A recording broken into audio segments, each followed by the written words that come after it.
4. We're live, Mr. Wade. Are Good you up, night. sir?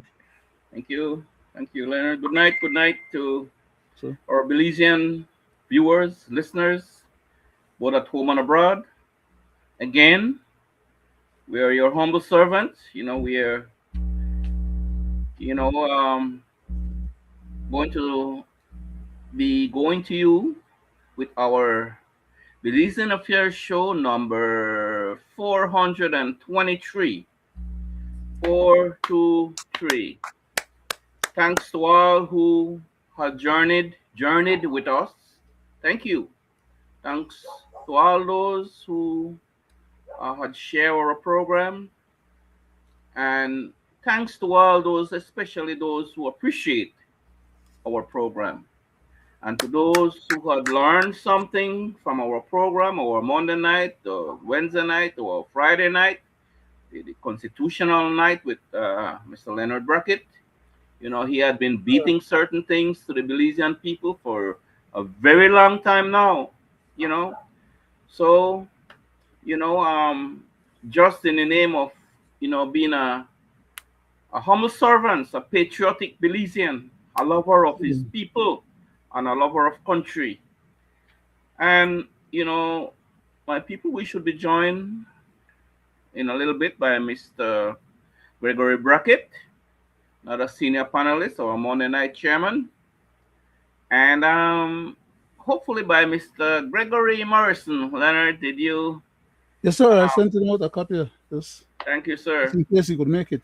Yes, sir. He's always welcome and appreciated on our program.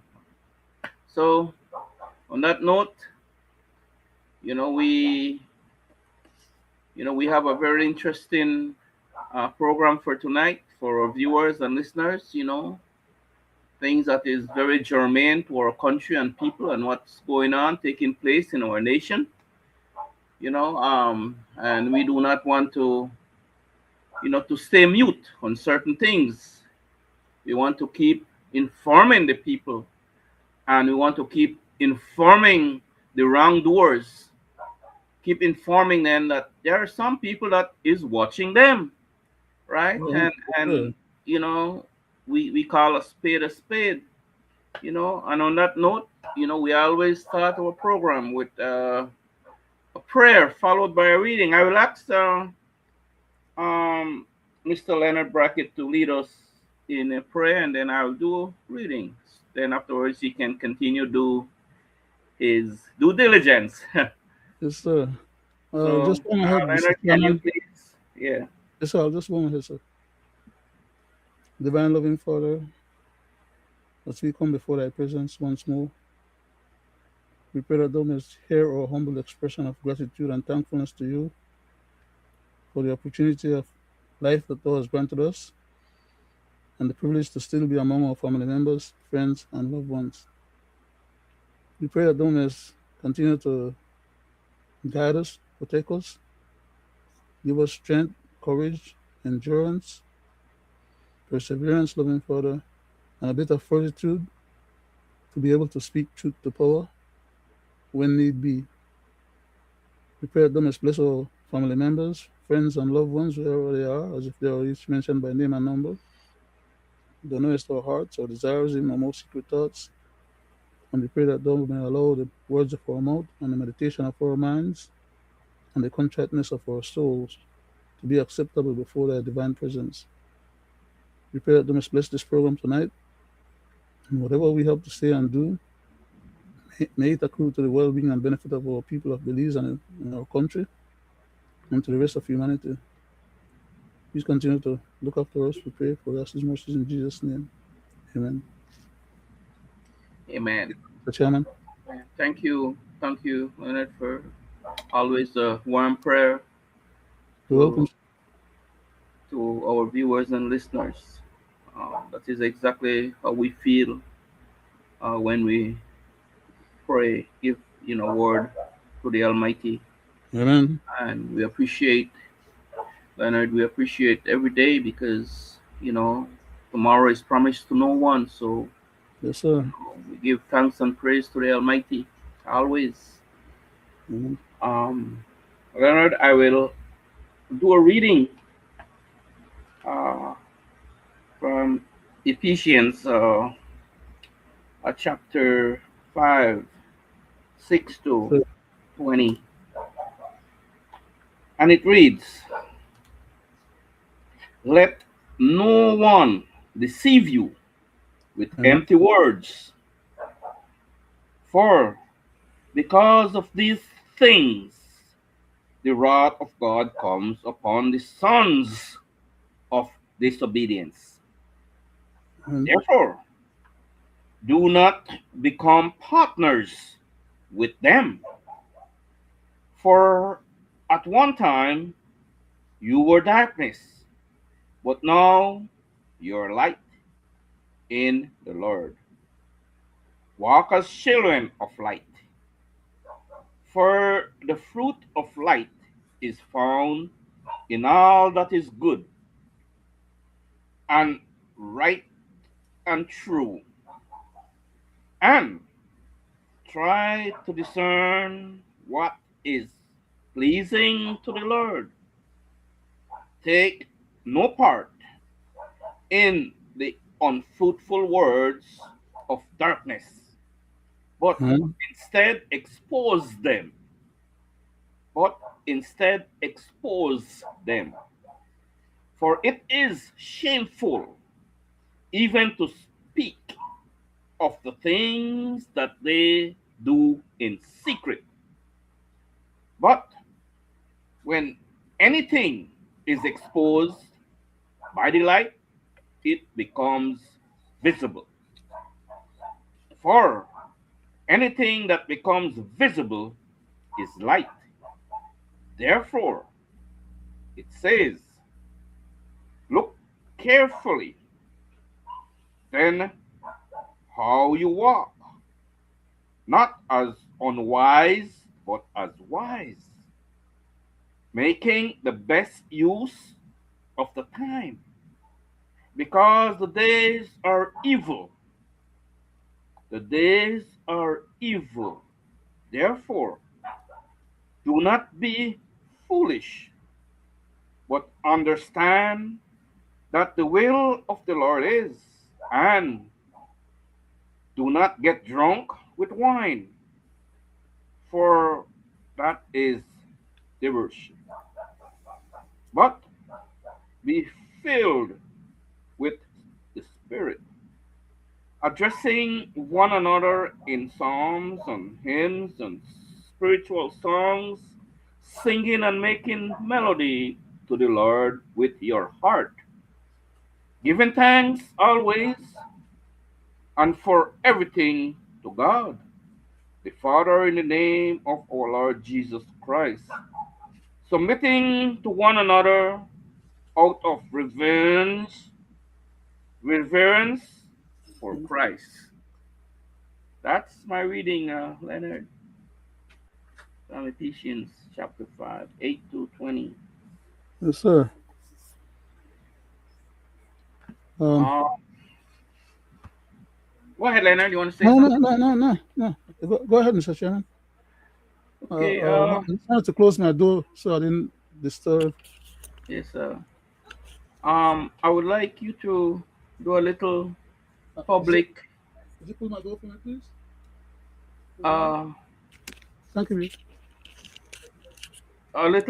message, Leonard. I would like you to give a little public message, 5 minutes or so, a little Uh, public message to our Belizean people, both at home and abroad.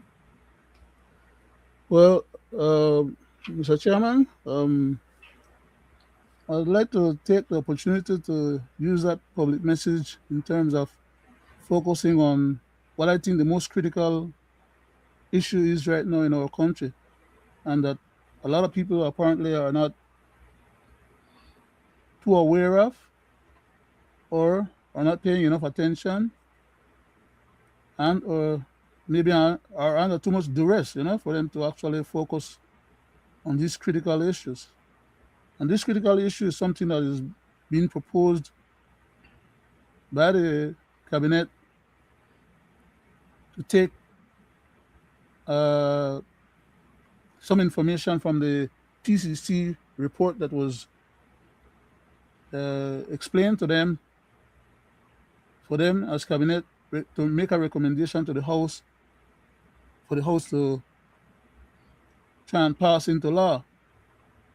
Uh, Not to cut you across, Leonard, we will. That's one of the yes, items yes, that sir. we will Yes, sir. discuss. Yeah, tonight. Yeah. I was hoping to just All right. maximize the opportunity All of right. All right. the clarity of that issue. You know, I mean the Yes. seriousness of it, and that's why Serious. I was, Yeah. Yeah. you know, Yeah. um, Yeah. thank you Yeah. very much, Mr. Chairman, for the opportunity, sir. And Thank you. this issue is so critical that the Belizean people need to be aware of the criticality of it. And what these guys are attempting to do is to jinx us, to power play us. And once they have this extra power in their hands, if they were to be successful, that it will cause a revolution to be able to get it back from them, because they will be making laws onto laws onto laws to keep themselves immune from the crimes that they commit against us and to keep themselves in power. That's the level of treachery that these people are after. Nevertheless, as I said, they started this issue of this PCC, which is a canard, and then they're of the impression that because the Governor General signed onto it to give them the opportunity to go ahead and make these recommendations, that they can honorously make a recommendation to eviscerate the position of the Governor General herself and the Governor General's boss, which is the head of state. According to them, somehow or another, they believe that they have that power vested in them, and they would like to go to the House, make a law, and use that law to say, by virtue of them making that law, you know, the Constitution then is changed to have them being declared as the head of state. And that itself is a contravention of the constitutional order of things in our country, unless they are prepared to grab that power by military force. And or are they willing to negotiate with the head of state for the head of state to cease and desist that position and the authority vested in that position for it to be transferred to them? There are ways of which you go around doing those kind of things, but these jackals are trying to use the people of Belize as sovereign citizens to commit a crime on their behalf. Okay? While the people would not recognize what is it that they set the people up to do. And at the end of the day, they won't hide behind the people who capture the powers that they're going to use on the people later on. Okay? So I'll leave it at that for right now, Mr. Chairman. Thank you. I hope to Thank get you. into more of that. Yes. Yes. Thank you, Leonard. Welcome, sir. My people. There you go with a serious situation that is taking place as we speak. We here on this program has been, advocating maybe over a year now about this move that the government is is moving towards in terms of what Leonard had just mentioned. Mr. Chairman, We, not yes, just, sir. not just a year, sir, from 1921 Well, and before, but I mean, we have documentation as of yeah, 1921 that mhm. shows that we have been advocating that matter. Yeah, 20, Not yeah, 20, 1 year. 2021, yeah. Yes, sir. Yes, you're so right on that, Leonard. So that is something, as you can see, is very dear to us because we are advocate for the Belizean people and the nation, right? Amen. Um, that is one of our item for tonight. We'll continue on the proposed change by this administration, the UP administration, um, that they want to. Their intention is to tamper with our constitution, and it's all out there for the public, Leonard, that from the inception that they had that agenda, they it's public knowledge, right? The things that they did and continue to do so far in terms of our constitution. Um, where we at on that. As we speak, they behind closed doors plotting as to their next move in terms of what they will present to the Belizean people. We will talk about that. Along with that, we will discuss redistricting. We have been talking about this for many years now. I want to say many for a few years now, right? That how past and present government just refuse to honor our constitution and to do right by the people and nation in terms of redistricting, because we will discuss on that, and you know why we are in asking them to enforce the constitution, enforce it, because Mm-hmm. our constitution clearly says that we should be equal or near as equal, right? Sure. And I am not going to get much into that because we will discuss it and we will show where the unequal is. We will show where constituencies, the 31 constituencies, we will show where it is not fair and it's not equal. So then, if it's not equal, what you think the right thing that they should do as per our constitution? We will talk about that, right? Um, we know from 2012 was news item, right? A certain attorney came publicly and says that it's necessary and needed. 2019, another big time attorney says that it's necessary and that they will do it. 2019. Now here we are, 2026, and still the government is fighting, not this government is fighting not to do redistricting. Despite all the appearance to the media and the world as what they will do and how they will do it and what they think it will cost, and it's very expensive, and now you hear them slipping different tone that yes, yeah, we'll do it before the year out, and this. So that's another, because we have heard this story before.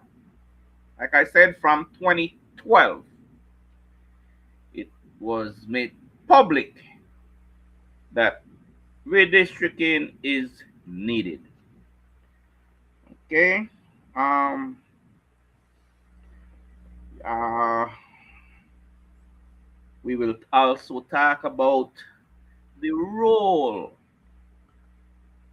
how we see it, of the election and boundaries department. We will talk about that, and our views of who we think that they should be loyal to the election and boundaries department.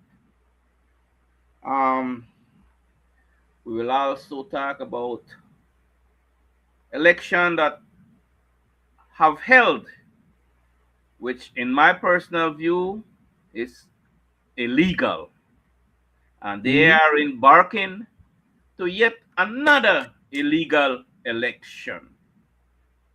Right? We will talk about that. And most disturbingly, my people, both at home and abroad, we here on Belizean Affairs show and previous shows that we were involved with, like for instance the hot seat, we have been advocating for a better healthcare system. And we had talked about the neglects of patients, especially the mentally disturbed, patient. So you see from how long we have been advocating and talking about it, 2026. We are still talking about it. We see what had happened to some mentally ill patient on the streets. We see how they have been murdered. We see all kinds of different crimes taken against them. A lot of things happen to them. And yet now they shift now to a discussion about the mentally disturbed that the police arrest for whatever reason, take them in front of a magistrate, and the magistrate remand them to prison, and that they, with the instructions that they should get medical evaluation. Medical evaluation. There are a number put out there on the public domain of there are about 40 mentally disturbed inmates, prisoners, deem them as criminals because you go to what's what we are only criminals go to court. I mean jail. So, and as we speak right now, there is no doctor, psychiatric doctor, to evaluate them. So what happened to these prisoners, right? What happened to them, right? Because most of us know that there are serious lapse in Belize where these psychiatric patients, these mentally disturbed individuals on the streets, and we see how they are being treated, right? And as for me, the government is so lacking, not doing what they should do as per taking care of these patients, these people on the streets. And I could tell you that they allot money for even this last time. Briseño said he will allot, I think, $900,000 for safe houses that the homeless could go and people on the street could go and thing, right?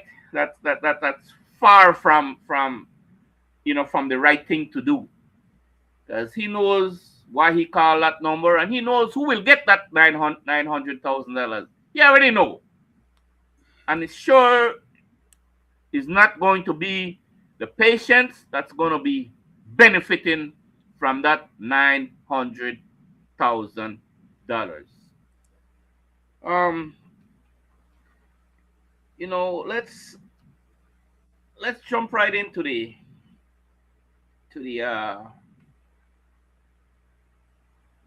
chairman, Mr. Chanona, of the Constitution Reform Committee, delivered his message by, well, his findings and his report, however you want to call it. He had already delivered that to his body, the Prime Minister, Johnny Briseño. In that, there was 167, if I'm not correct, if I'm starting to be corrected there, Leonard, if you could, Uh, 167 items. I don't recall the exact number right now, sir. Okay, But I yeah, think it's about that. yeah, The 165. Yeah. something like that he um perfected, he and his colleagues. You hear the Henry Charles guys and the Henry Charles guys say, well, these commissioners that was on that team there, their input is not there. It's the people's input that is in that report. Yet we know publicly that there were 11 of these commissioners, guys there that was aggrieved along with Mr. Chonono in terms of how he was handling that report. They went publicly on that. Um, so where are we at?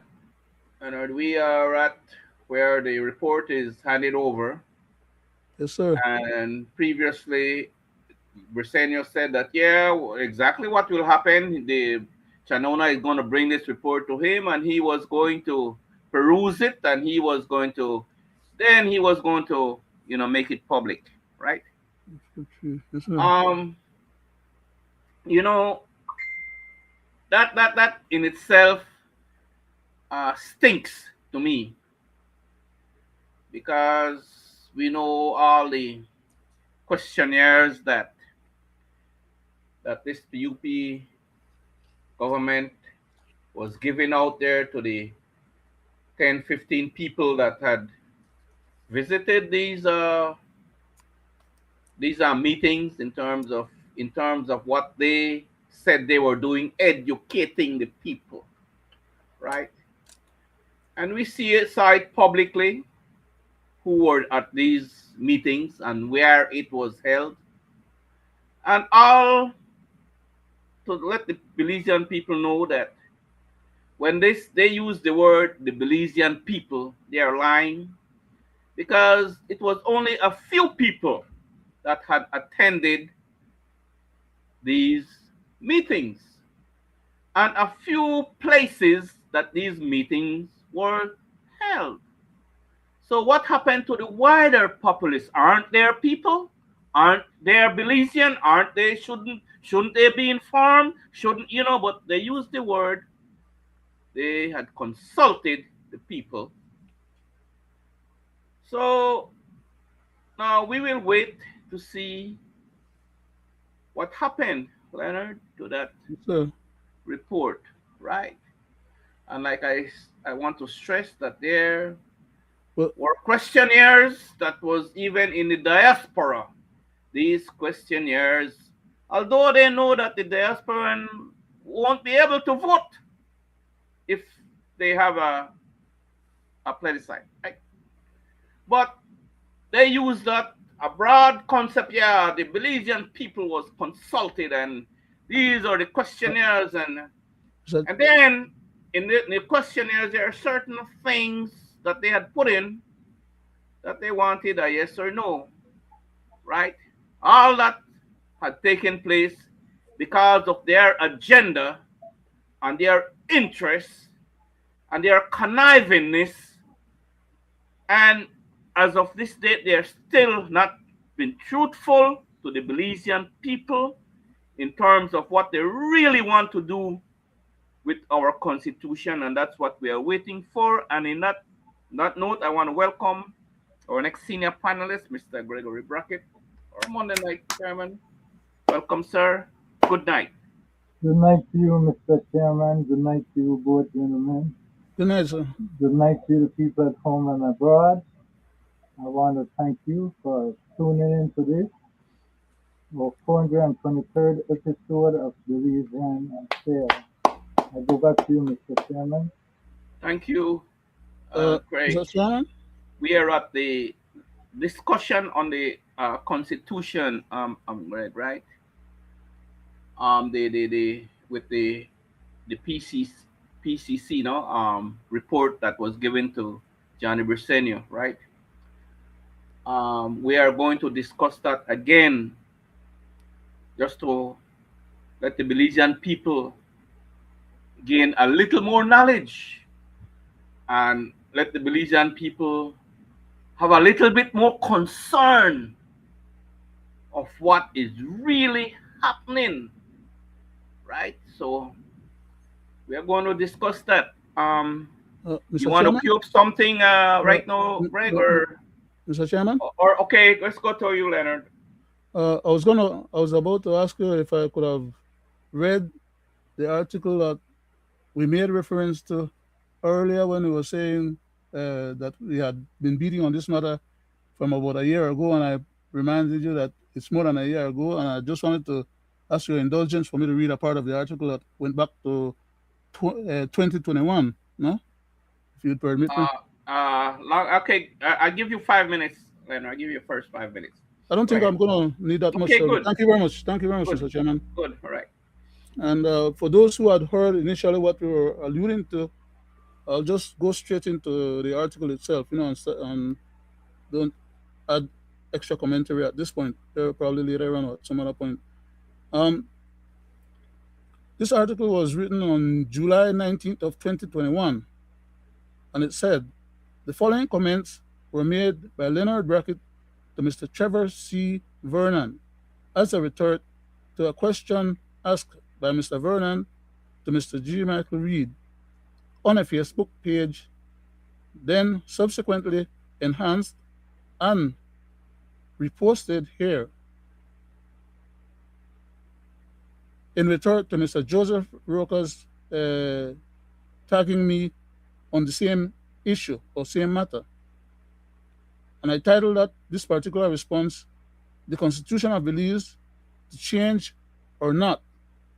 And at this point, we're at the stage where they're actually pushing forward to actually try to change the Constitution, which is why this becomes so relevant and timely.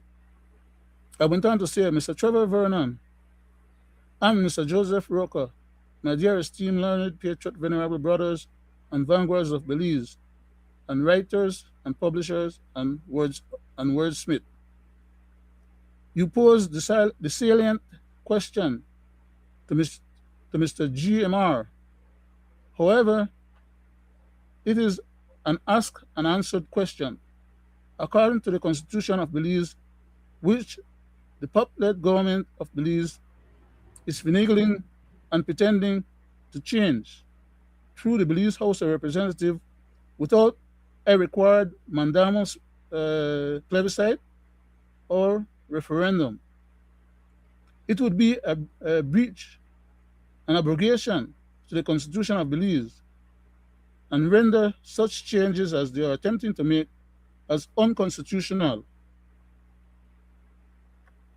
I am sure that their legal minds team could provide or proffer, for example, similar legal advice as we are presenting and appraise them, being the government, which may avoid such illegal travesty from reaching a constitutional state of crisis. I suspect that after getting some political mileage from their present hullabaloo or fake proposed changes, then they may end up shelving their gratuitous political fake move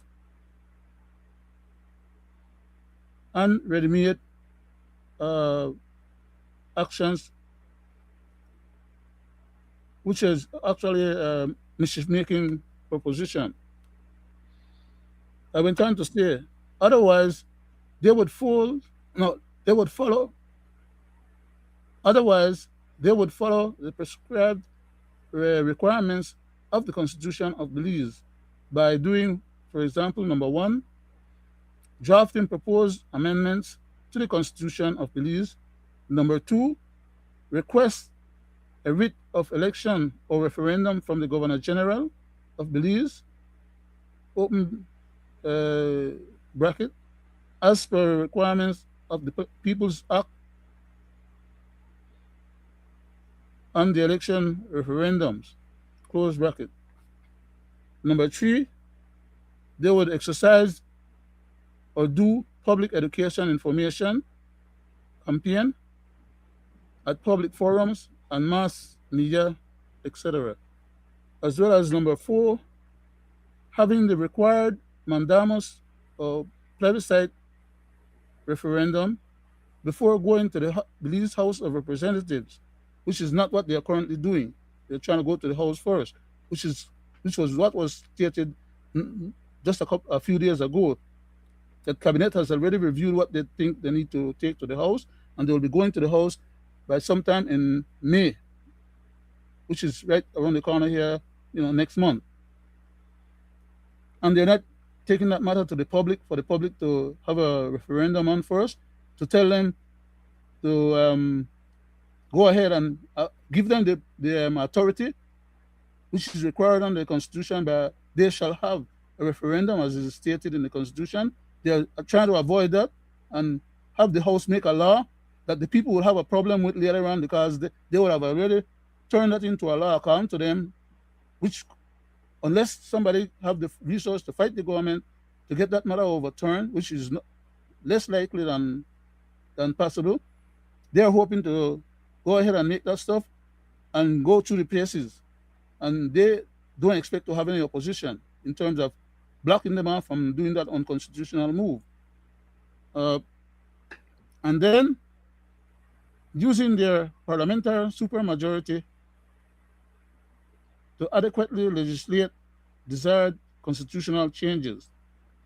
And number 6, uh, after which the Governor General signature of assent would be legally required to empower or endow changes to the uh, to the assented acts, because they have to create an act separately for that particular issue in the Constitution of Belize. Number 7, also the gazetting of the assented constitutional changes that the Governor General would have signed off on. The Governor General have no authority to sign off on any constitutional changes that the House makes to eviscerate her position or the position of the head of state. The Governor General does not have those what you call reserve powers. And the reserve powers that the present government is trying to make use of is reserved to the plebiscite of the people by means of a mandamus referendum. So they are going around in so many different angles and cutting off the edges of the requirements and try to get where they want to go to grab the powers onto themselves, and that's illegal. Thank Beg you. your indulgence to let me close it out by just reading the last one. Okay. So, time will tell how seriously these proposed changes of the amendment that they're trying to do to the Constitution of Belize will pan out. God bless Belize and Belizeans at home and abroad. And I closed out. Thank, But that thank this you. article was, as I stated earlier, from What was the day on that? July July 19th of 2021. 2021. Okay. And that Thank you. article started after they had launched After, yeah, yeah. they were trying to launch the previous. Yeah, so we go way back discussing the very same issue. Yes, Yeah, sir. thank you. Thank you very much, Leonard. You're welcome, Mr. Chairman. Thank you very much for your views on that, and you know valid valid points there. Thank you very much. I think I was Greg. about to ask Uh, Mr. Brackett if he was going to play something, yes, but yes. I no, I go to him. He could, okay. he has the Thank floor. you He very could much for the opportunity just now, sir. welcome, sir. Go ahead, Greg. You have the floor, my brother. You, Yes, so Mr. Chairman, I want to say this to the Belizean people at home and abroad. Since 1981, Belize got its independence, and Belize has a constitution, and Belize is a democratic country that does open elections. I want to also say to the people at home and abroad that the Constitution protects itself, and Belize has only one constitution. I also want to remind the people that Section 3219 of the Belize Constitution is what is called the basic structure of the Constitution. And I'm stating this for a fact. This is the section of forefathers who wrote the Constitution mentioned that it cannot be written out of existence. Existence. So Yes, sir. if any government wants to do constitution reform, they can rewrite the constitution, but they must move over the structure of the constitution, which is section 3 through 19. 90. And I will say it again. I sat on a, verti- a virtual platform some years ago on a show by Mr. Michael Reed. And while I was on that show, I was asked a question. I answered the question and I stated to them in return with a question, do anyone believe that the present government is trying to achieve the agenda of the late Honorable Judge Kedu Price? And no one wanted to answer or couldn't answer. They asked me what I meant. And I said, to turn Belize into a republic, today we are living it from when I first mentioned it.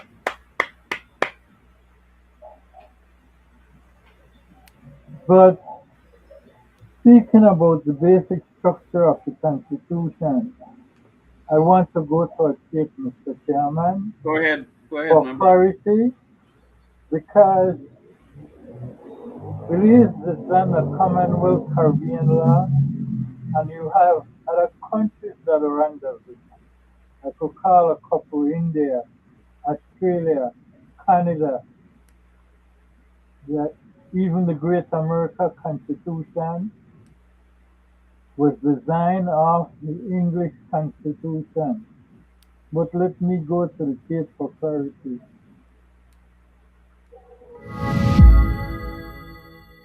Hello everyone, I am Anuj Nakade and you're watching Live Law. Live Law is an online legal news portal that brings you news from courts all across the country. In order to stay updated, please subscribe to our channel. In today's video, we will be discussing what is widely considered one of the most important cases and precedents in the history of independent India.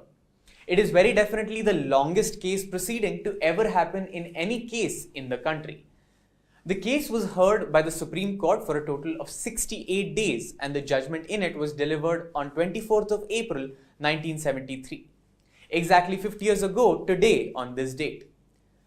The importance and impact of this judgment is so clear that the Chief Justice of India, D.Y. Chandrachud, announced a webpage dedicated to the judgment that would help researchers across the world to learn more about it. Hence, we at Live Law thought it would be good to bring you a detailed understanding of the case because it is a turning point in history that defines us today. Many of our regular viewers may know that when we usually report on a story, we are very specific about the number of judges pronouncing the judgment. The reason for this is twofold. The first is because the Supreme Court is a court of record, which means that every judgment of the Supreme Court that interprets the Constitution is the law of the land. Any case that is similar to that case or has the application of principles mentioned in the case will be similar in the future. Second, because the number of judges that are hearing the case will determine the strength of a judgment. For example, a judgment by a 5-judge bench will be binding on a 3-judge bench of the Supreme Court. The Keshavananda Bharti case is a judgment passed after a 13-judge bench heard it, the largest ever to be comprised in the Supreme Court of India.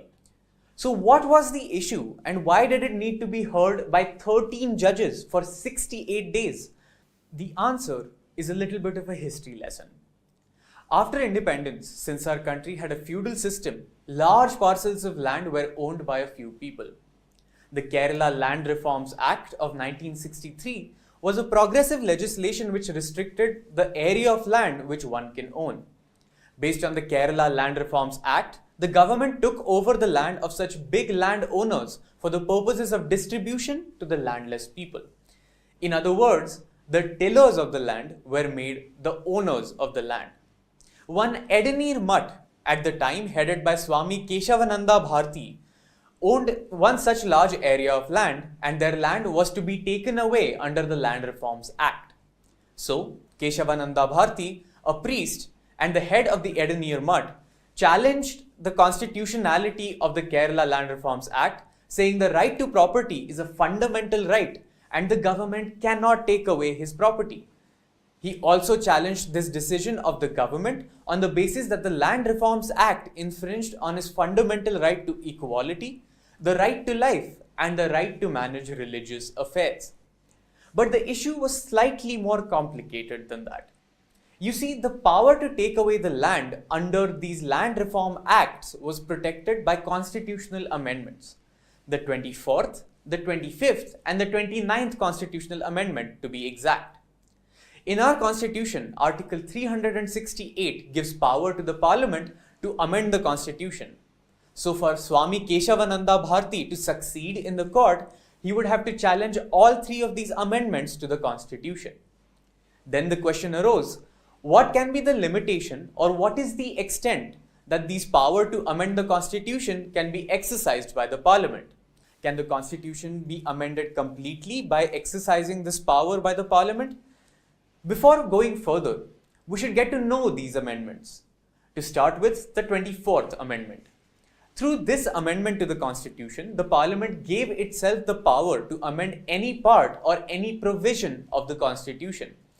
The 25th Amendment Act allowed the Parliament to further curtail the right to property, which was a fundamental right at the time.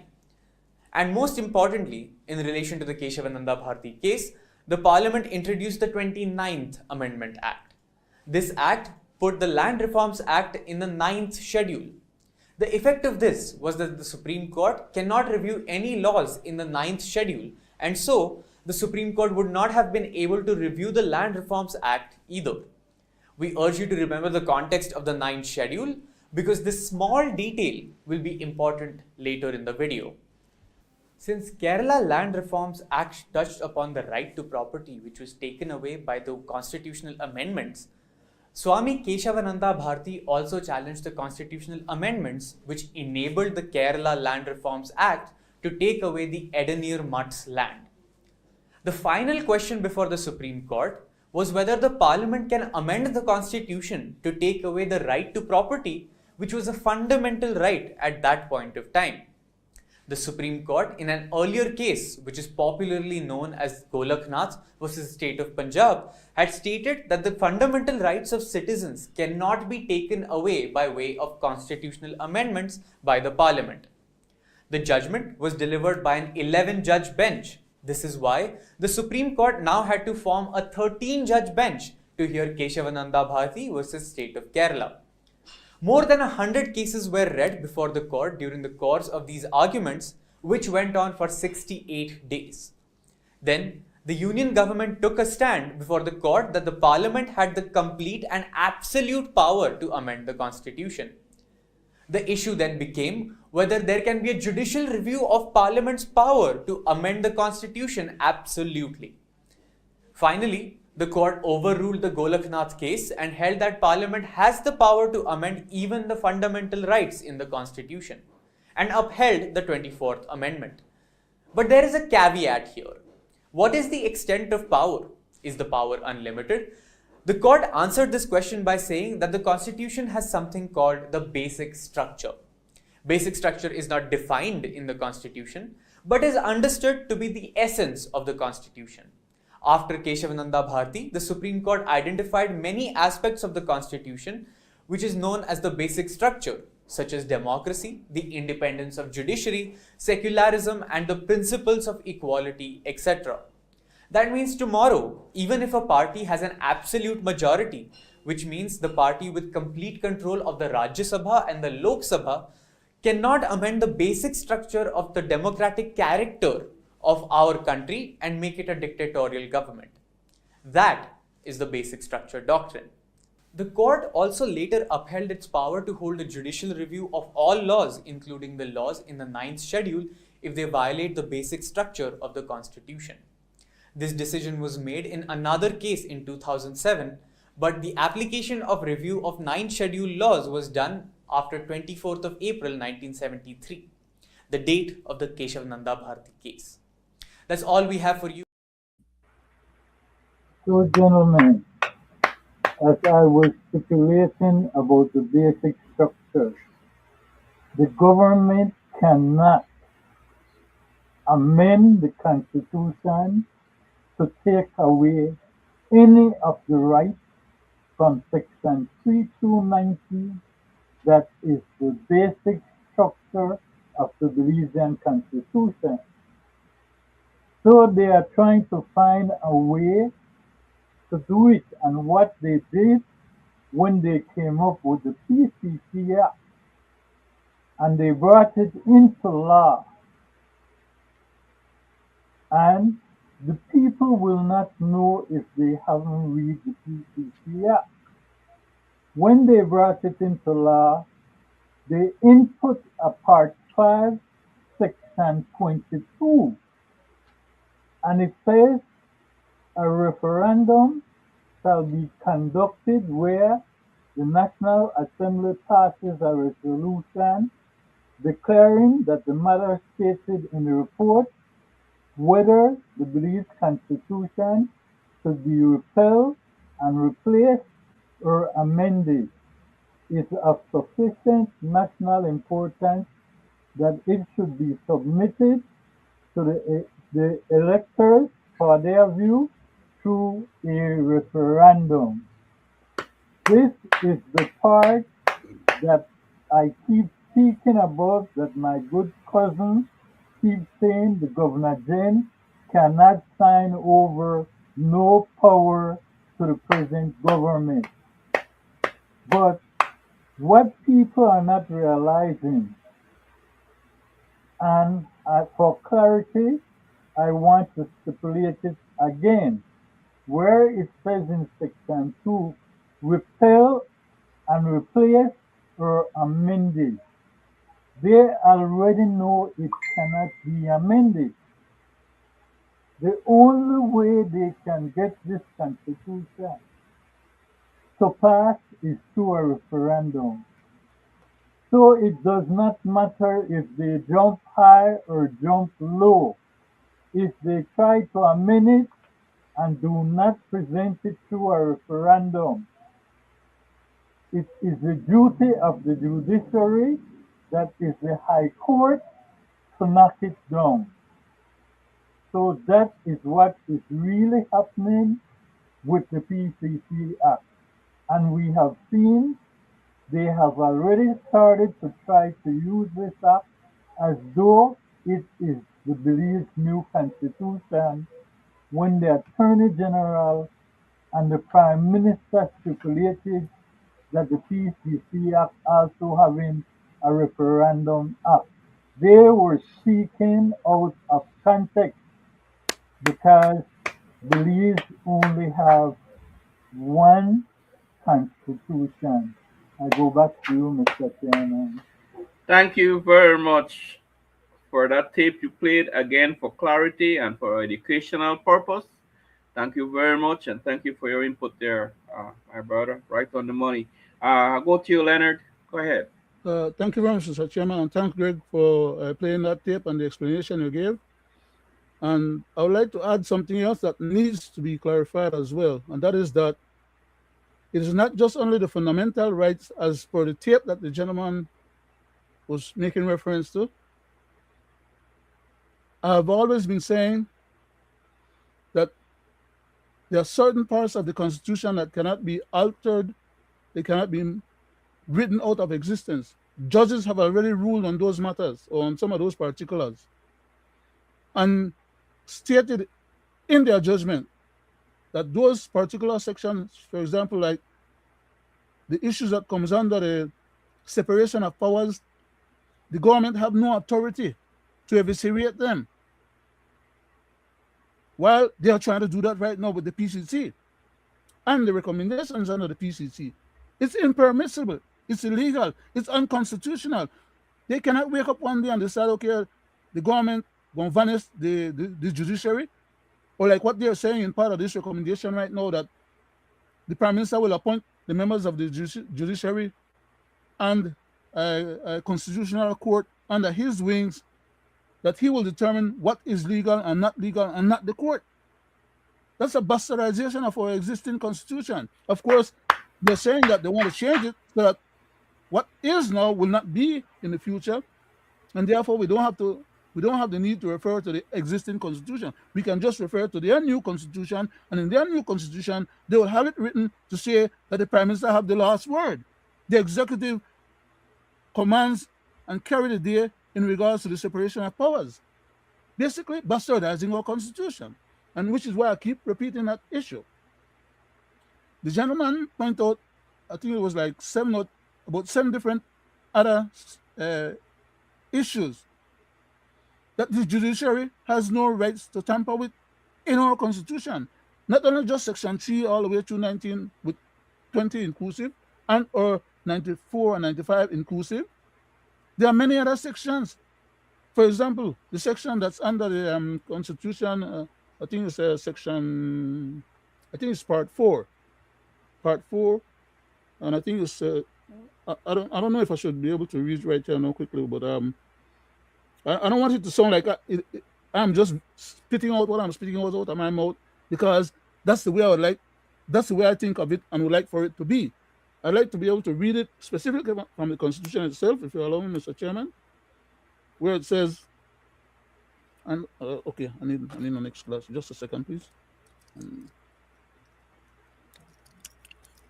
Okay. As per the Constitution of Belize, it says, any reference in this constitution. Okay, I need to cite where I'm reading it from.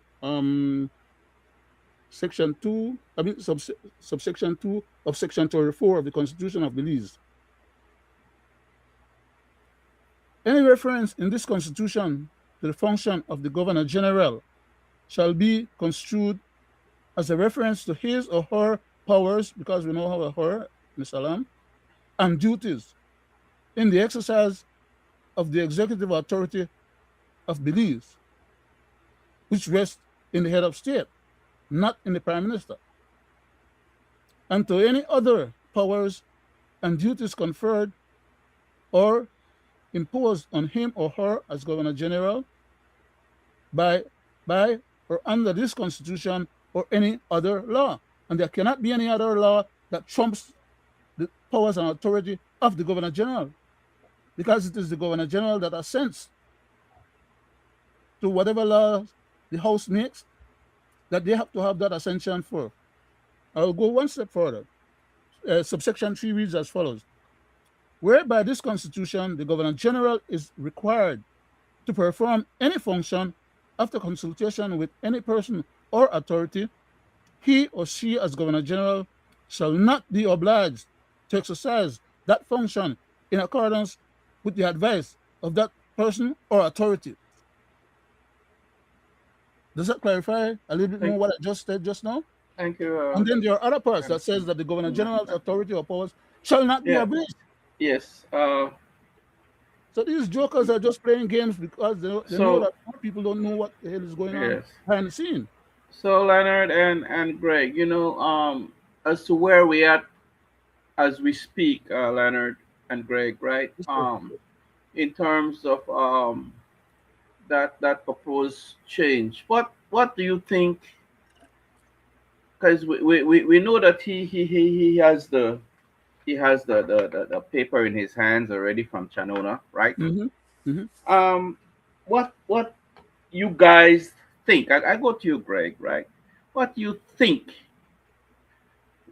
will happen, and what could you tell the Belizean people what do you think should happen as to do the right thing and as per law and as per the constitution?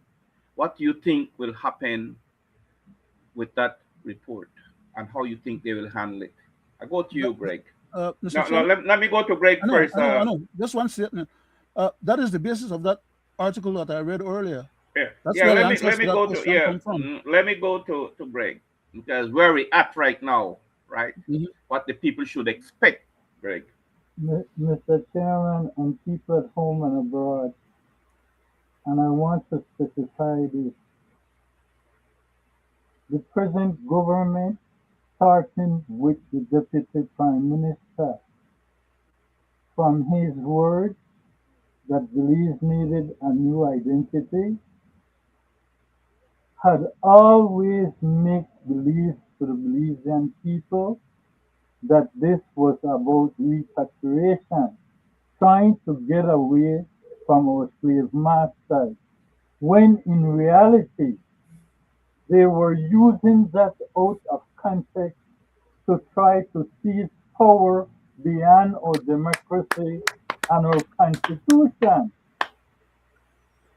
So the false pretext of repatriation was to get them to do constitution reform, to come up with their bogus constitution that they think the people will fall for. And I've said it before, even with their super majority, they cannot amend the constitution because no amendment can take away from the fundamental rights of the people, Section 3219. And that is why I repeat, when our forefathers wrote the Constitution, they mentioned it cannot be written out of existence. The structure of the Constitution is what makes the Belize people identity. That's the identity of the Belize people. And that identity lies in our democracy. That is why we have open elections, even though they might not be aligned the right way through redistricting. But this is what is happening. And if people at home and abroad do not believe what I'm saying, the proof is in the pudding. Because let's go to the tape and hear again the mention of it. Rewriting the supreme law of the land is no task that should be undertaken lightly. It can only be done at the right time and under the right circumstances. The mandate can only come from the people, and the people must be at the center of the process.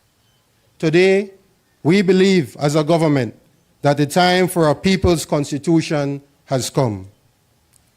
In this, our 42nd year of independence, the Belizean people are taking a hard look at the systems and structures of governance, thinking about new ways to solve problems, graduating from representative government to participatory government. They want to accelerate and hopefully complete the process of decolonization. They want to own their independence.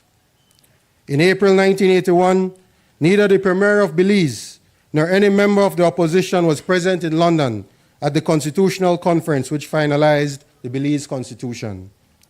The country was deeply divided and a state of emergency was in effect. Belizeans had no real say in making the Constitution, other than hastily.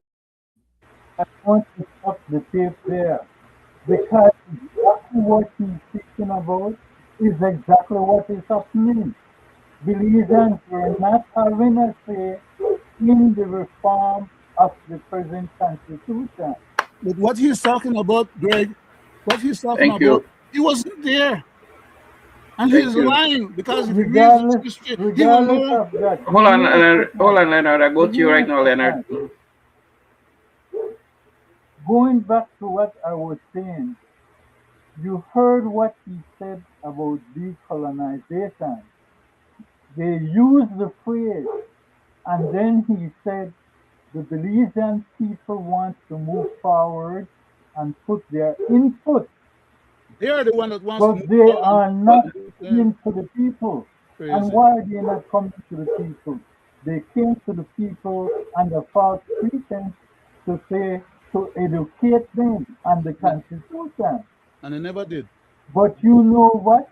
Once a The while. people never went to them and say, Mr. Government, we want to do constitution reform. When did that ever happen?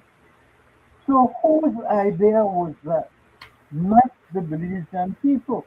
Because in honesty, nothing is wrong with the Belizean constitution except it is in the way of the present government.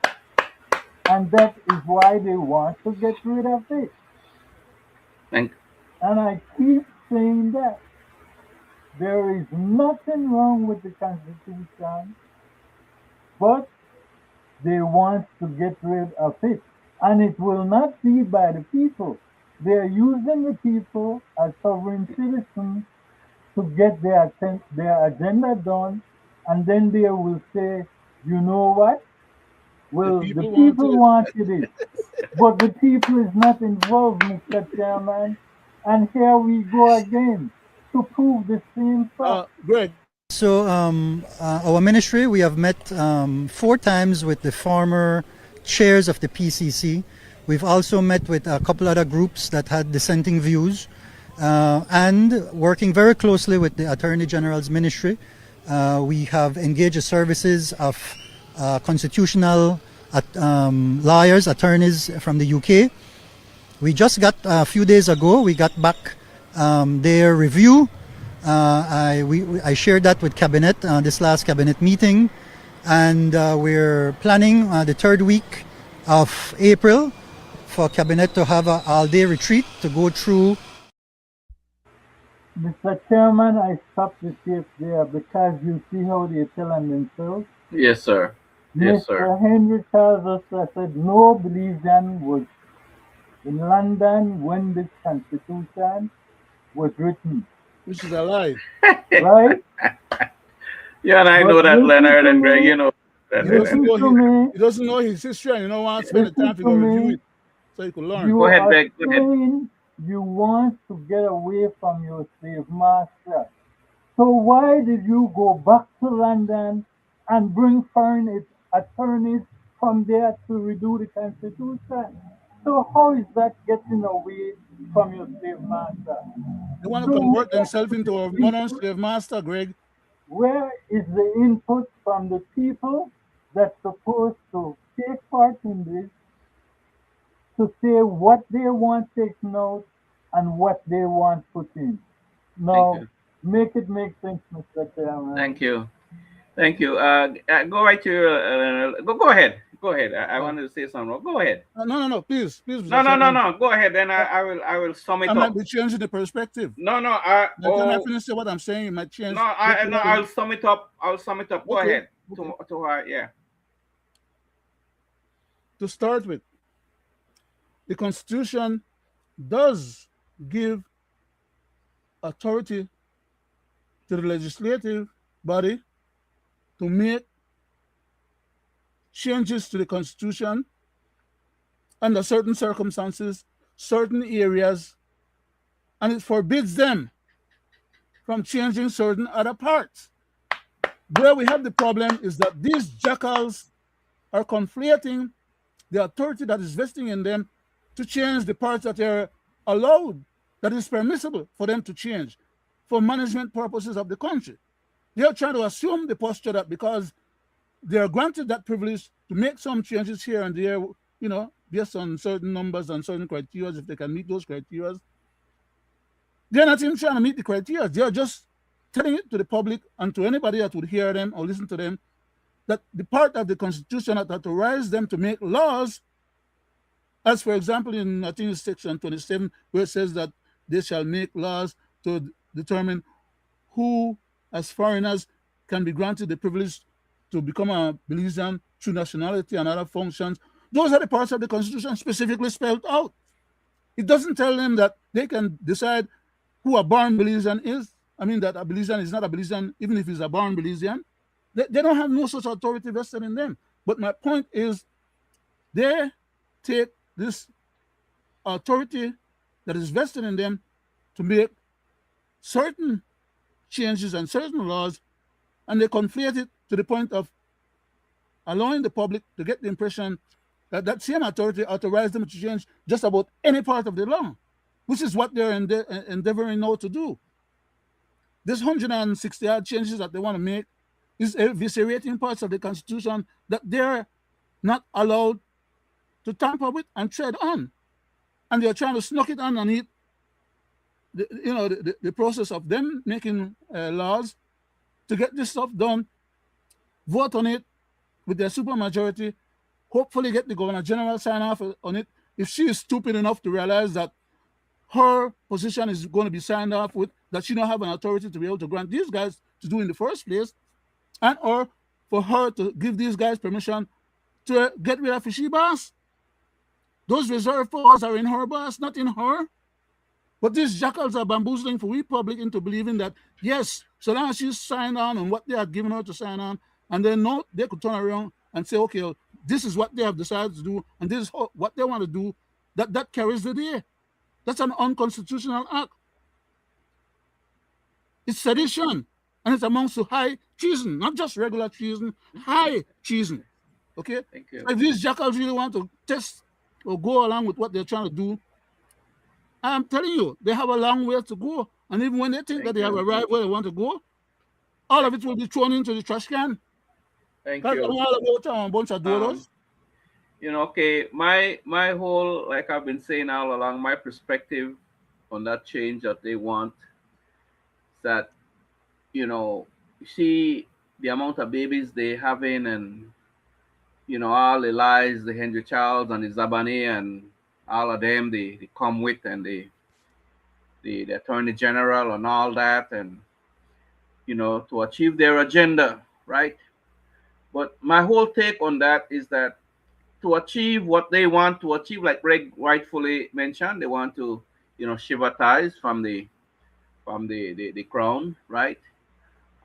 Because if they don't shivatize, they cannot take Belize into a republic, right? And then certain parts of the constitution is restricting them from doing it. Mm-hmm.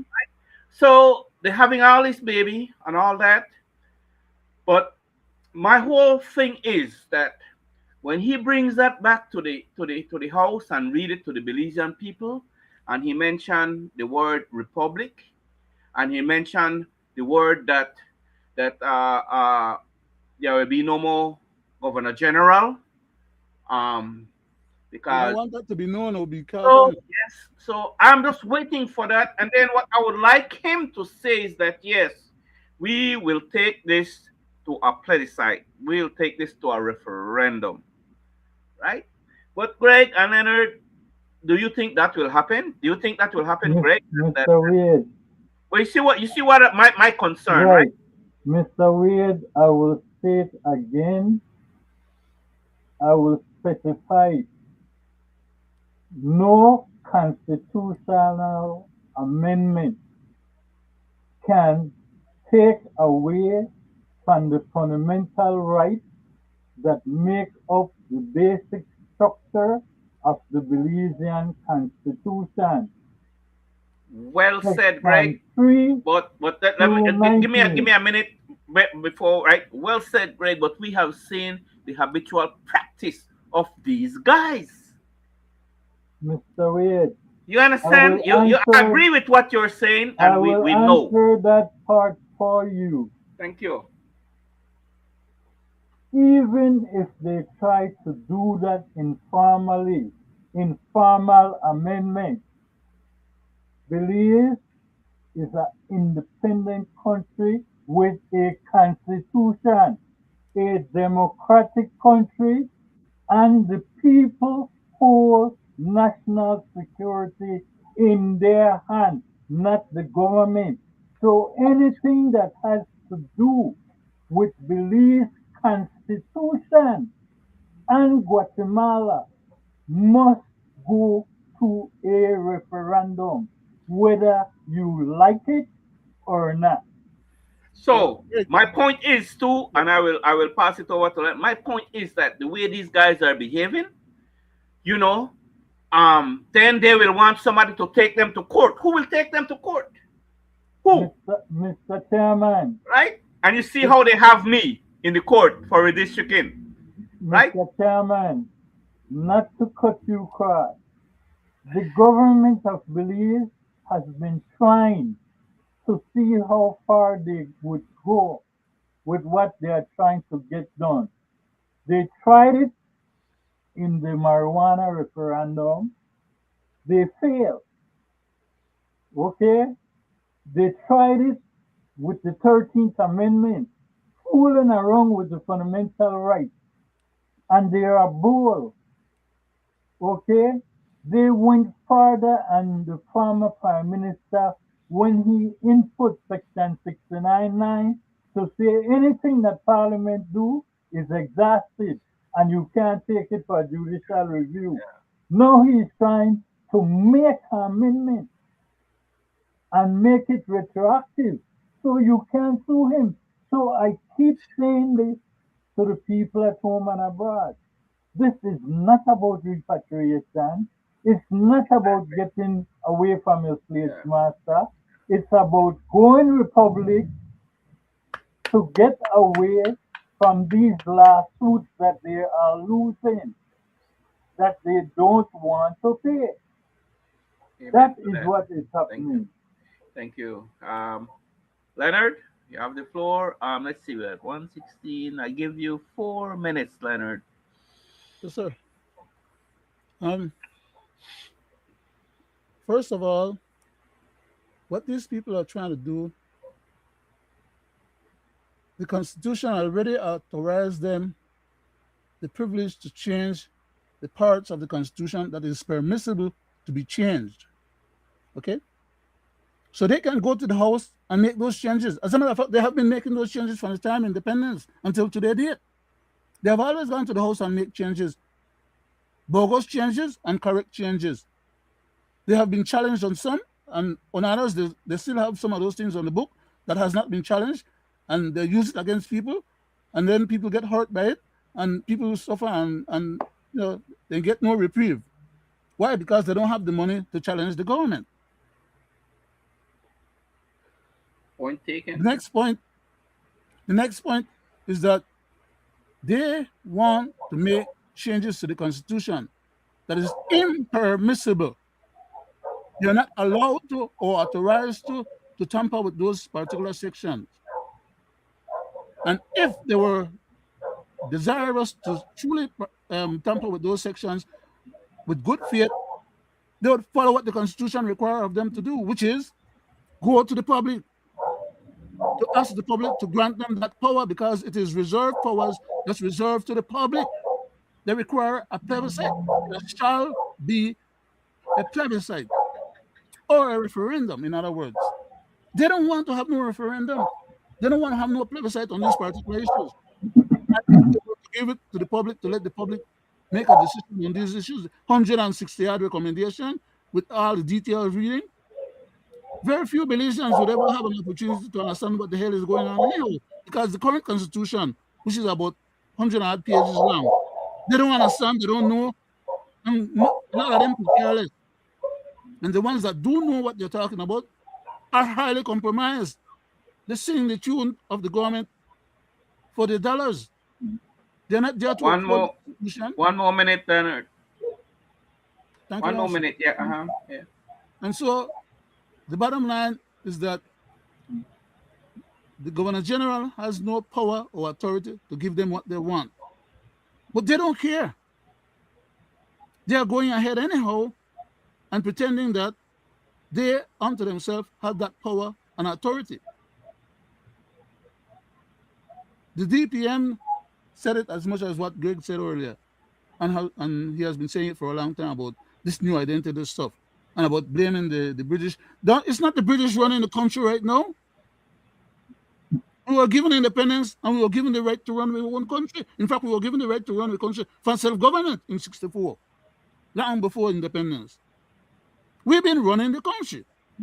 But they're still hiding behind this canard about, well, the British had us for a while, which again, the British didn't come and took us. We asked them to come Okay. and defend us and keep us safe away from Guatemala.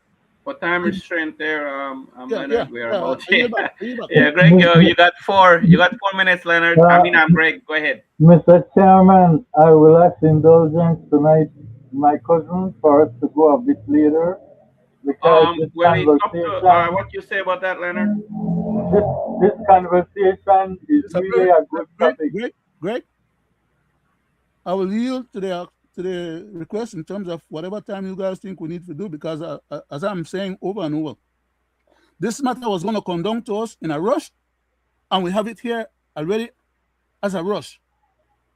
And you know, I'm willing to go wherever we have to go, do whatever we have to do. Okay, thanks. Sounds good. Thank you. Mr. Thank you. Chairman, We're on the same to page. say this Go for ahead, Greg. clarity. There is a track record with past and present government where they tell on themselves and they test the water. Do that all the time. I will call it out.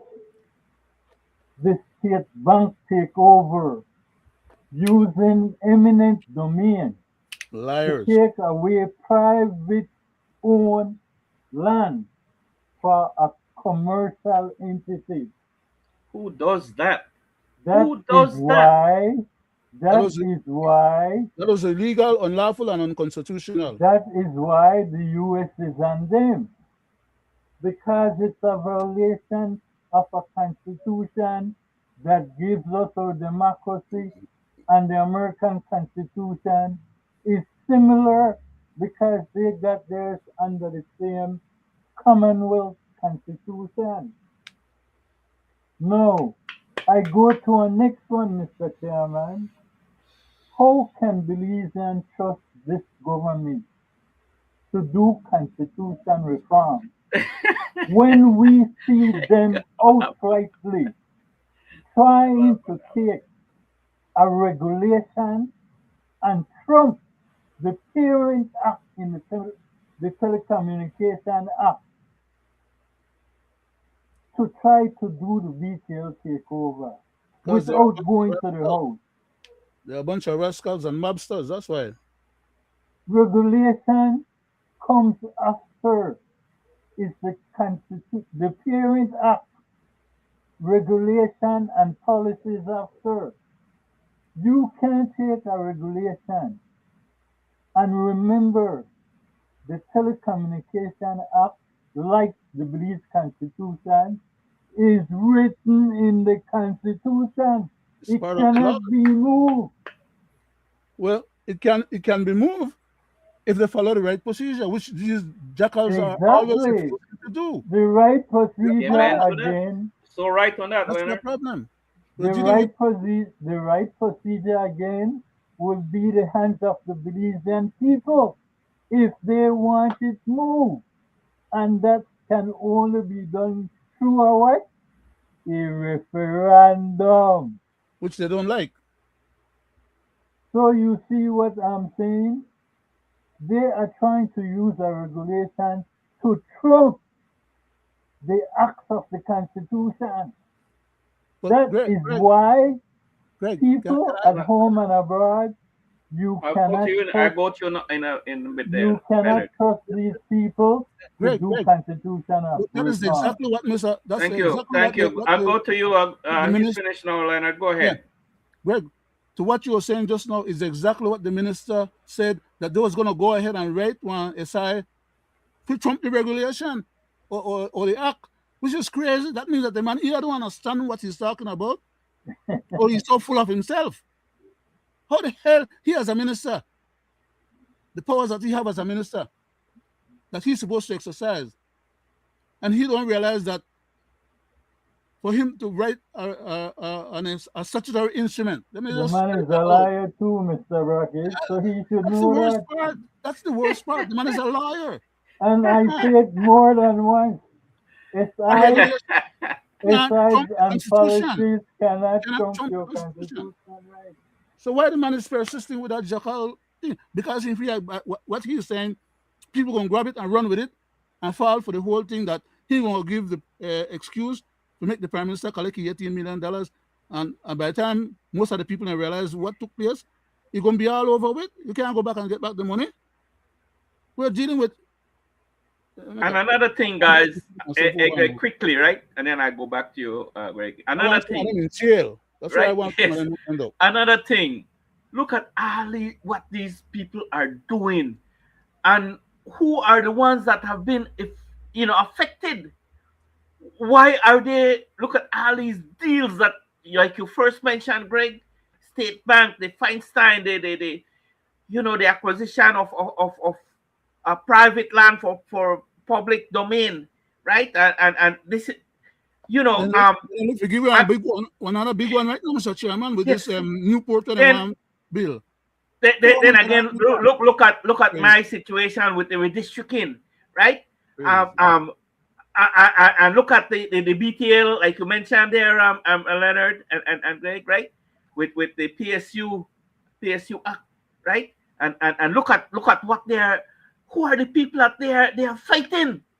Who are the people that they are making all this erroneous, illegal, transactions, right? To harm who? The very same people. The very same people that vote for them, right? The big hustle. All because of the big hustle. You see, that's my. Then I ask myself, guys, say, what kind of a person, and what is their agenda? Why would they do such things to the Belizean people? And then later on, when they pass it, they come right back to these very same people that they are fighting. They come right back and beg them and say, "I'm sorry, help me again, vote for me again." Mr. Chairman, Sad, man, very sad. Mr. Chairman, you Go have ahead, to Greg. read. Mr. Chairman, the people of Belize have to read between the lines because this is not nothing new. This is political blunder designed to win election. It's the same story, different changes. Look with what happened with Lee Markson in the house and the housing thing. You see what happened to that? Look at the NHI they are trying to put out there.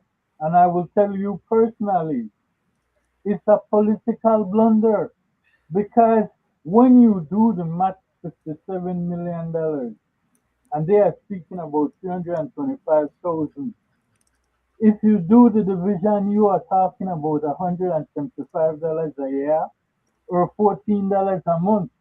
What kind of healthcare will that do? Then the catch to it, the monies will come from payroll too, you the worker. But what they are not telling you is where will they get the money from to keep this long term. It's the same thing. All these things that they are doing, it don't have no financial backing. And they are just putting it out there because you will see them come back with supplementaries after supplementaries, and they will come and they will come, and the budget will get more bloated. And another thing, guys, before I go to you, Leonard, another thing, you listen to that guy, Henry Charles, right? And listen to the Zabani guy, and that lie, outright blatant lie, right? That he said there for the public to consume, that vacuum, right? That fit that comes out of his mouth, right? And you know what? My thing is that, wow. The chairman, the man is a doctor, so whatever comes out of his mouth is supposed to be, acceptable. Yes, so that's right. So I have a very big problem with the lies, Leonard and Greg, that these people continue to filter out there to the Belizean people and knowing damn well that it's a lie. right? And they get away with it.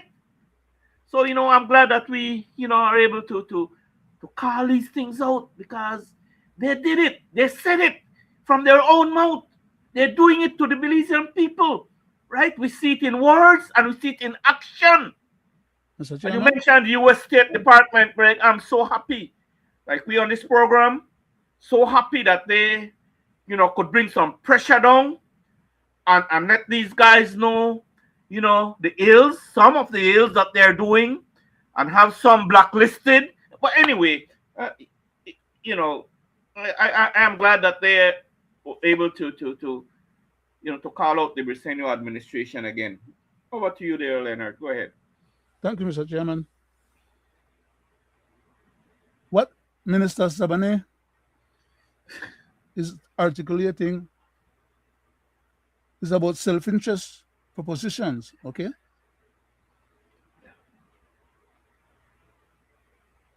He lobbied hard enough for his family to end up with Saint Bite. No, Saint Bite. How the place near where Commerce the bite. Commerce bite. commerce bite, okay? And for them to get a concession with so many years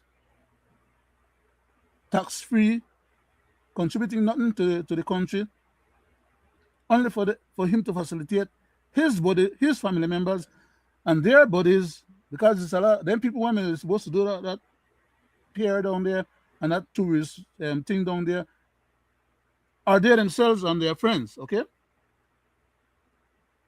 That wasn't for the government to benefit from, because there's no taxes. All those millions and hundreds of millions that they will be making, none of that is going to the coffers of the government. Then get duty-free this, duty-free that, then get tax-free this, tax-free that, then get, they make the money for themselves. So sad. Everything that makes money, they want to have their finger in and control. This same bus company thing that I keep telling you guys, or telling the general public, as a matter of fact, about public-private endeavor, the public part of it is only to push public funds into it, and the private part of it is going to be the one to reap and take over eventually as a final private only endeavor. Yes, sir. We, Treasury, go finance the project or the process, create the laws them in our House of Representatives, muzzle the people and the other competitors them out of business, Amen. and then turn around and privatize the whole shebang. Yes. Wherever some money can be made, that's what they're all about. And it's all done legally. Yes. Okay? Simple. Sure that, Greg. Yeah. You're back, sir. Yeah, thank you. Go ahead, Greg. Mr. Brackett, you're right about the public-private, because it is set up to give them long-term concessions. And how public-private works, we could do that, We can do that too. It's simple. The government gets in partnership with private investors, homegrown, and they want to build. I'm giving an example, Mr. Brackett. To do themselves. Not us, not me and you. Mr. Brackett, Mr. give me an excuse. Go ahead, sir. Sorry about that there. Go ahead, The Greg. government gets along with these private people, and they come forth with these business deals. And you find the private part don't have the funds, like in the case of Port Riga. Mm-hmm. Then they go out and look for investors, and the investors come in and build and have the money. Mm-hmm. And what you think the private person do? Sit back because he's only a front. Yep. His name is only there to get the project through, to make it look like it's a Belizean project. When in reality, if he mess up, the private entity who backed it can take over. And that has been happening. The port, for example. They could turn around and sue the government, which is we. That has been happening. The same thing, State Bank, eminent domain. It's for the people. A quick comment. Yeah, quickly, Renan, quickly, go ahead. Most Belizeans, right now that I'm making this statement, would be of the impression that Mr. Ashcroft is out of the port business. Do you know right now, because when they try to build a port at the same spot where they just take with a port from here, right? He want to turn around and could sue them again. Despite they get $400 million, you know. Them said and settle all accounts to the man, right? And so now he was out of the way. So now they want to take for him thing with him want to do before and launch for another thing with somebody else now where and help finance it for them. Everybody is that they won't get a little kickback on the side from. And to hell with the Belizean people. They don't care that Port Loyola is going to get destroyed in the process of stirring up all that E. coli stuff from the sewage processing plant. And all of what's in the sea is going to get dig up when they start to dig the ground to provide for the big ships that has to come into that port. Yeah. A lot of crazy stuff that they haven't done their due diligence on. The people will have to suffer the outcome and the consequence of. Not to say the least, like I say right now, Mr. Ashcroft could come and collect another few $100 million from us. Because those people won't take the blame for what the government did. And Belizean always say, well, it's the people that go and pay. Nothing comes out of his pocket. These guys are a bunch of shysters. Sad. Go ahead, Greg. Sad. My good cousin, you just changed the topic. So I might as well follow up on that. But Okay, I go was ahead. saying, Mr. Chairman, these private, public-private companies always end up the wrong way. And it costs the people, taxpayers, as in state banks. Because I will say this, they will lose that case. And they will end up having to pay it. Mm-hmm. The same way Sanctuary Bay happened with the past government. You cannot take private land under eminent domain, saying it's for the people, when you are not putting a park there, you're not putting a hospital, not a bridge, nothing that the public will have use with, and then give it to a private entity for commercial use. You It see what they cannot do with fly. our utilities, guys. And I said how Our it could have been utilities. done. I said how it could have been done. I said they would have had to go back to Parliament and amend the Eminent Domain Act to say that's what they wanted to do. I will leave it that short. Thank you. But Thank you. to answer what you just said, Mr. Brackett, about Mr. Ashcroft, Mr. Ashcroft did not get to complete what he wanted to do at Port of Belize because he could not get environmental clearance. So no, if they go ahead with this port and get environmental clearance, I see a lawsuit coming. That's what I just stipulated. I mean, and there's no two ways about it. That's how it's going to end up becoming. All Okay? right. Because Yeah. these leaders, So, they don't have no how trust. you go again, Leonard? We told you so. I told you so. In fact, when they first started out with the Ashcroft, we told them what was going to happen as an outcome with the Ashcroft situation. Mhm. And we tell them now what happened with this new scenario. Because Yeah. that's how Ashcroft collect. He not spend one dime. All he do that collect. Correct. Yeah. All he do that Yes, check me sir. on. That's so true on that. You know, it's public knowledge, Leonard. Check me on Public last week. knowledge. You know, And they it run will behind. fall, it will fall under discrimination. Exactly why the US is on them right now. You discriminated against a foreign investor, stipulating that, hey, But the environment, the bad part is that our government is suborning our small little country to the southern cartel guys them and for them win. Exactly. Clean for them, money for Exactly. them, and to hell with the country and the people. And then they give them concessions instead of try to get only money out of them to Try help get some people. taxes, right? Some revenue. Just want to Try make to get something some out of revenue us for the themselves. country, right? Yeah, yeah. They are doing They're not these about that. kinds of under the table deals with these people, right? Any revenue that get made is made to go into their pocket. And then they come to we as the Quickly, population to guys, get the money. on redistricting, because that's Yes, sir. Yes, sir. quickly give us Yes, a sir. little take on that, Greg. Then I go to Leonard, and then because it's a hot item too, and it's needed. And And the and, and, and then redistricting, we see that another election is coming, right? So and the redistricting, we had that talk right here on this virtual platform, and I said it. If it goes to the PCJ, they will overrule. And I said why? Exactly what I'm saying tonight. You cannot terminate a case that is a constitutional case.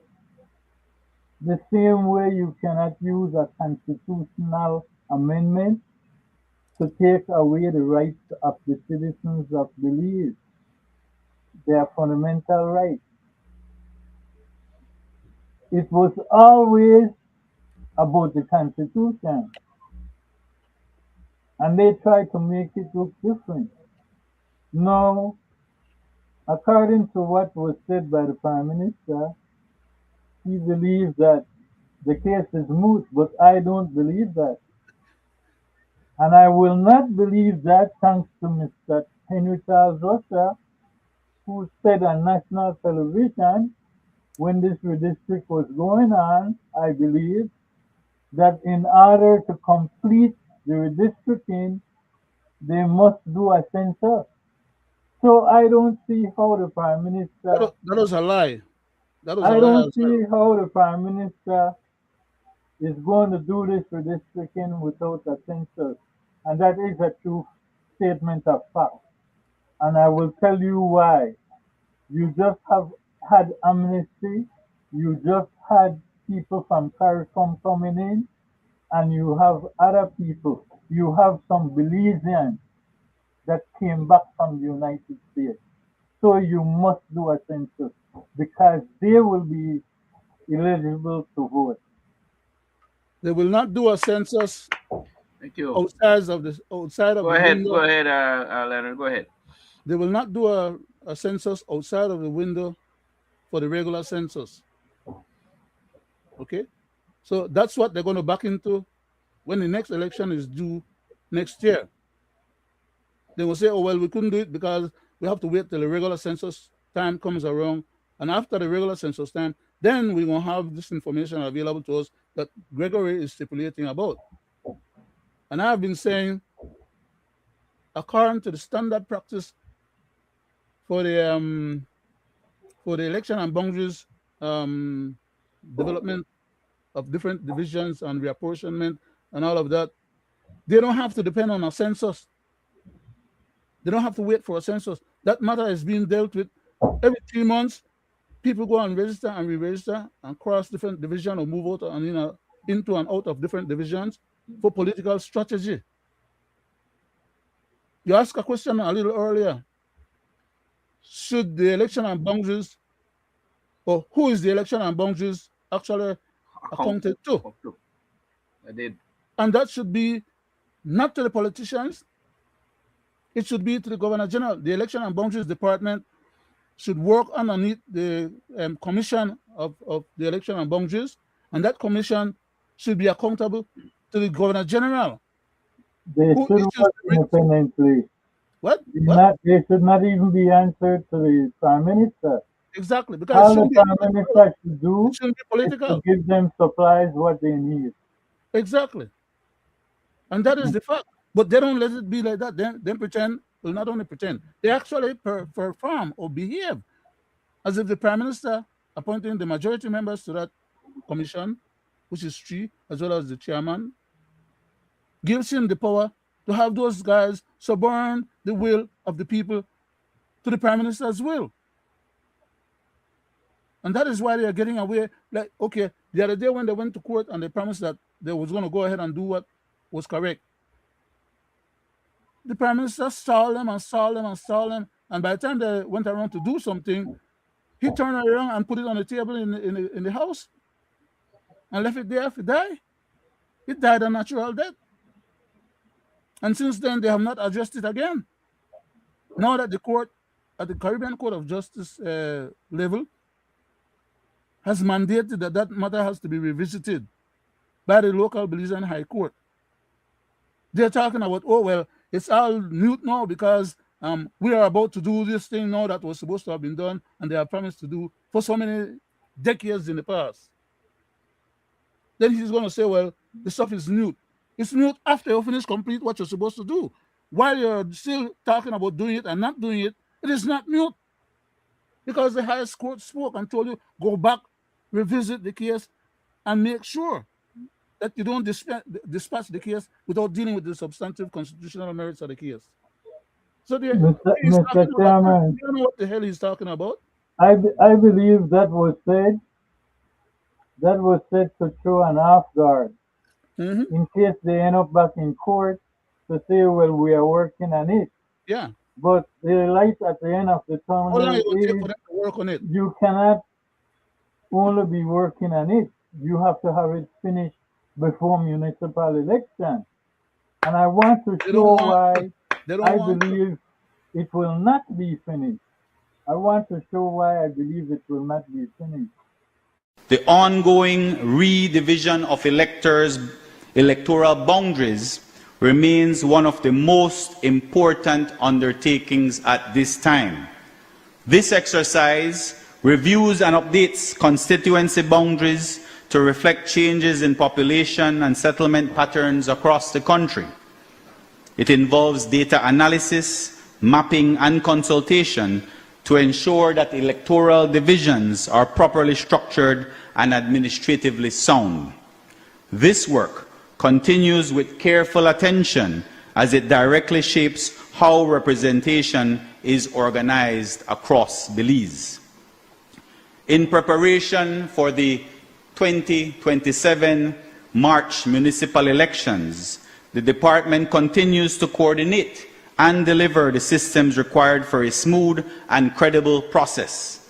Each phase of election readiness receives focused attention to ensure that Belizeans participate in an environment that is orderly, transparent, and accessible. Mr. Speaker, this renewed mandate has now been issued by the Prime Minister, and the Election and Boundaries Commission is committed to completing this exercise of the 31 divisions by the end of this year.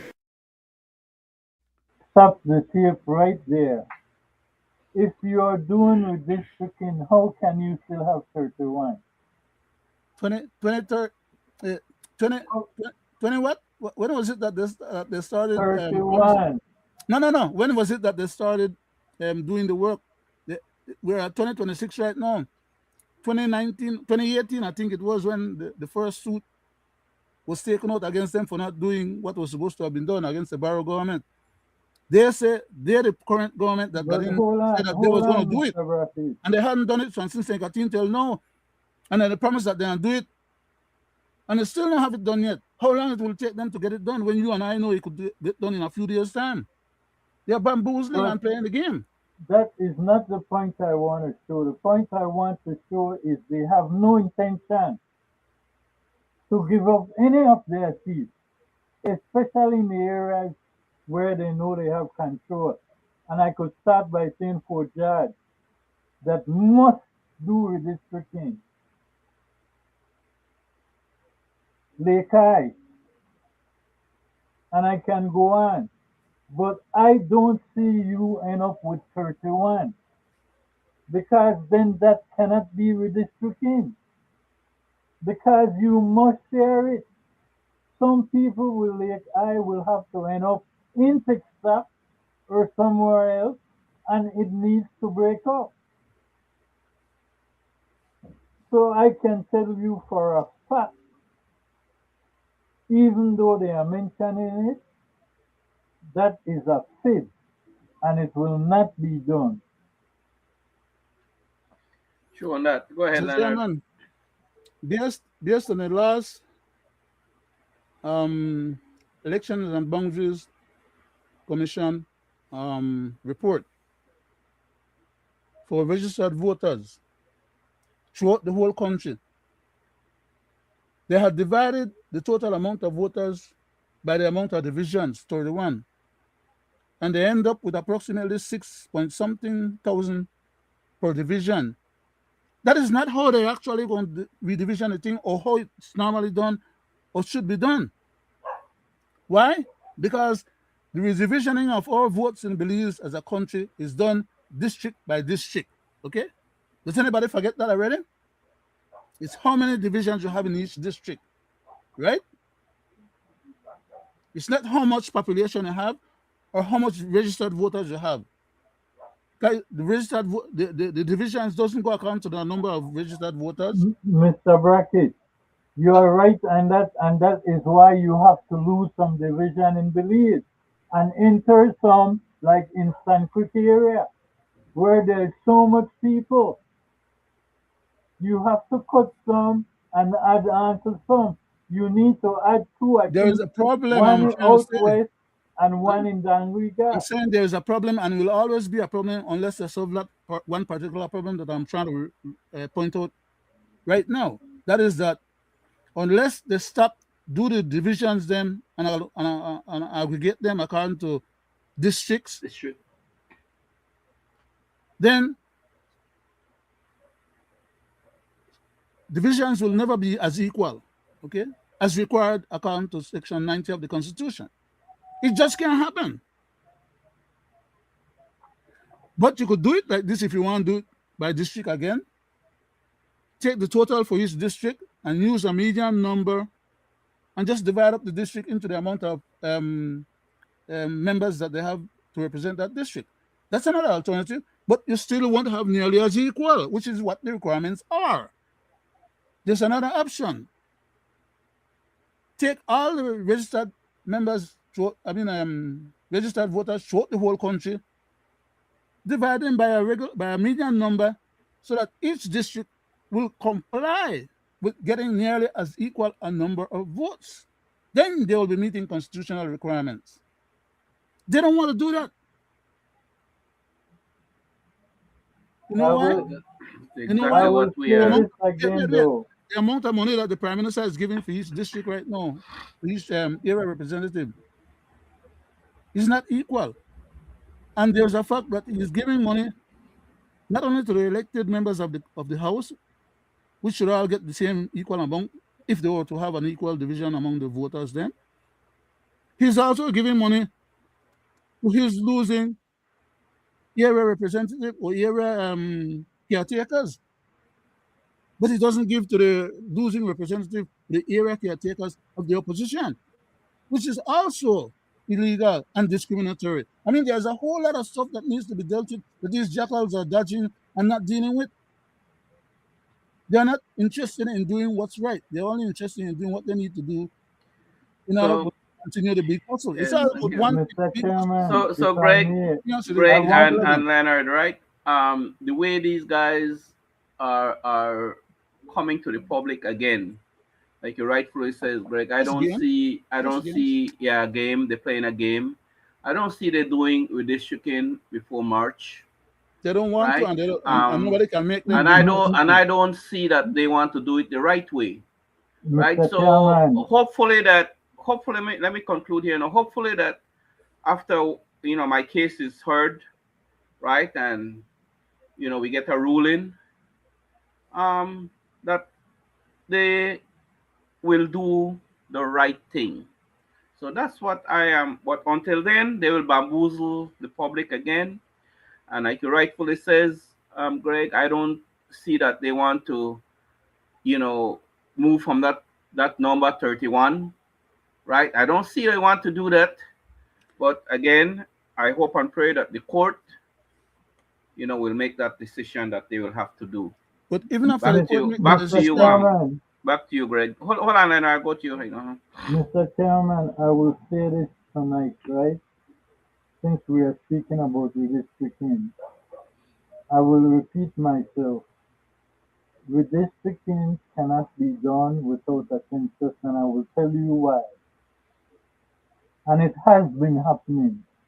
There is a lot of voters on those lists that are deceased, and you have people voting in their name. That is why it is so important and to do census. You also have a lot of people voting that don't legitimately have constitutional rights to vote.